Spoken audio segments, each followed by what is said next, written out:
Two opposing visions of podcasting's future are emerging.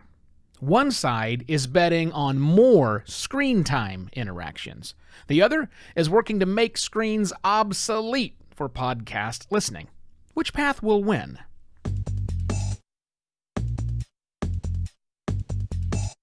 Hello and welcome to another Podcast Pontifications with me, Evo Terra. Desktop consumption of podcast episodes is growing for the first time in, I'm going to go with ever. I mean, really, it is unfathomable. Podcasters for years, podcasters since the beginning, have been mostly ignoring the browser-based interface. We know there are a handful of people who can't quite figure out how to subscribe and add a podcast feed and all of those things that everybody else has mastered. So we know that there is some desktop consumption that's happening. But if you look over time, especially as the prevalence of mobile devices that are now not only capable of downloading content, but sometimes providing a really amazing interface, I mean, these supercomputers in our pockets are quite great. As those continue to rise in popularity and penetration, we see desktop usage of podcast listening go down. Makes perfect sense.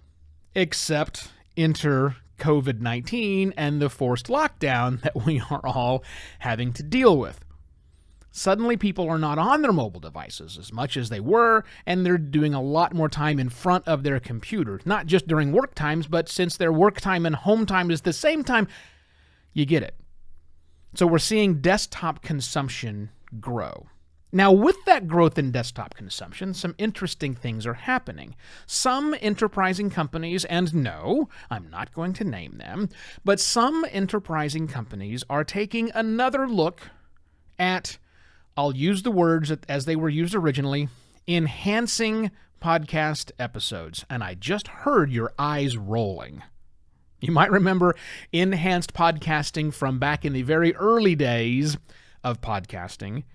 Really enhancing podcasting wasn't much more than allowing for people who were looking at it, which was effectively no one, for images to show up on the podcast player, and they could fast forward and skip. Again, did I mention no one bothered to do that? So enhanced podcasting's kind of went by the wayside. But, as I just said, with this new huge resurgence in desktop listening on big computer, not on mobile device listening, we're seeing people take another look at that segmentation. Because there are things you can do on a desktop computer while you're listening to audio where it might be more appropriate to show images, yes, but also videos. What about inserting content in that is more dynamically inserted, that is more topical, and I suppose, yes, ad-driven? But if people are doing more consumption on their big screen devices, that's causing some companies to look again at this and go, maybe now, more than ever before, there's a time for us to revisit what was enhanced podcasting, but make it way better. Way better. And no, not for every podcast, but for the podcast where it makes sense. We also have and have had in-car audio systems which have a display. Sounds kind of weird. You know, my tape deck back in the 70s, I did not have a tape deck back in the 70s, didn't have a screen on it. But now our cars have these smart displays in them. And podcasts have been on in-car audio systems almost since the beginning. There are a lot.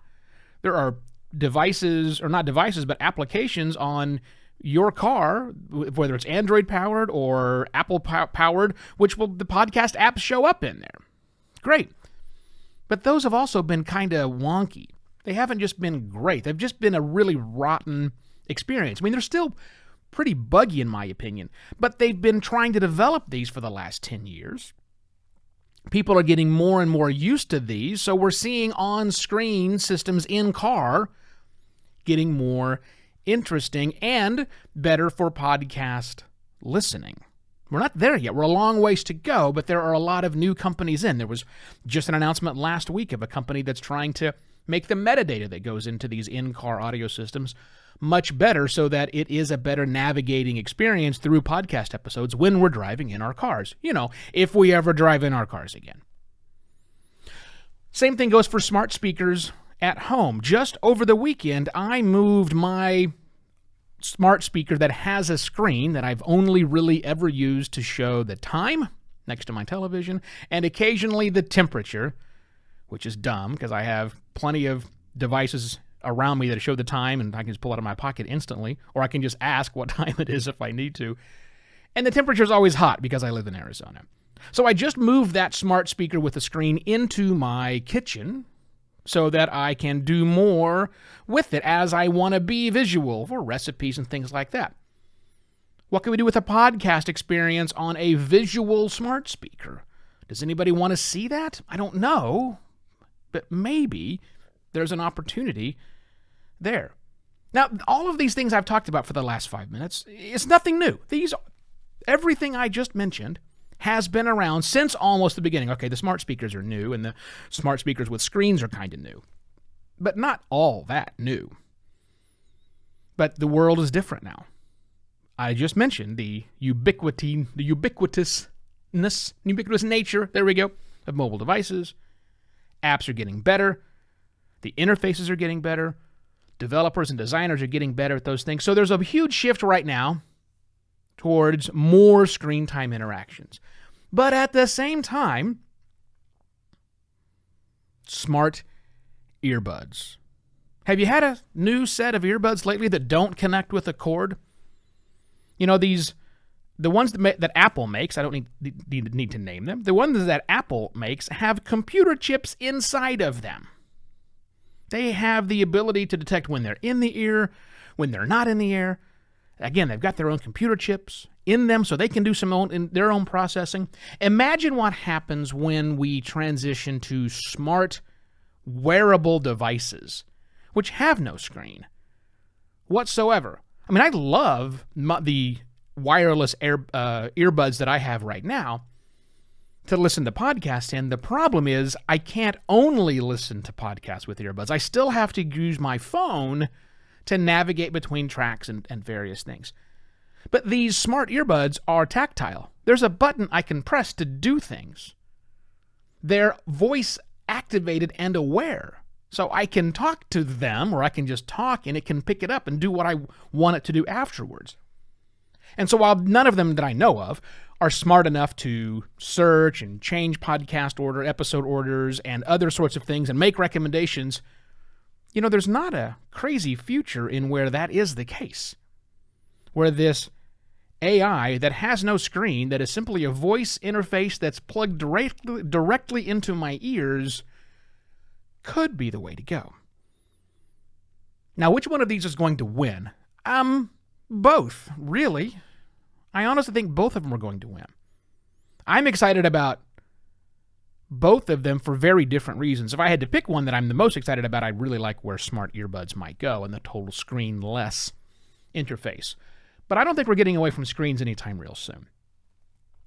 Now, a quick message to my longtime podcasters out there. I know if you've listened to this, and you've probably already turned off, because you're thinking, oh man, here's Evo talking about something that we've already done before, and I just don't see what's in it for listeners. Everything we did before was in a different environment than we live in today. That's step number one. So things can come back and be modified. And step two is I don't really care that much about listeners today, or at least I don't care about them as much as I care about listeners of tomorrow. And if better screens while we're listening is good for the person who's not yet listening to a podcast, great. If a total screen-less environment and even an interface-less environment where it's only through your voice and through your finger taps onto smart earbud, if that's what they need, great. That's what's going to bring more people into podcasting, which, as you know, is kind of a big kick of mine. Now, thank you very much for listening. I'm going to end the episode here. Two things real quickly there. One, I would really appreciate it if you would tell a friend, tell someone you know about podcast pontifications. Maybe they're thinking about crazy stuff like this. Send them this episode and tell them to listen to the show. Second, if you would like, please go to buymeacoffee.com/evoterra and leave a couple of shekels for your friendly neighborhood contrarian in the podcasting world. Okay. I'll see you tomorrow for another podcast pontifications. Cheers.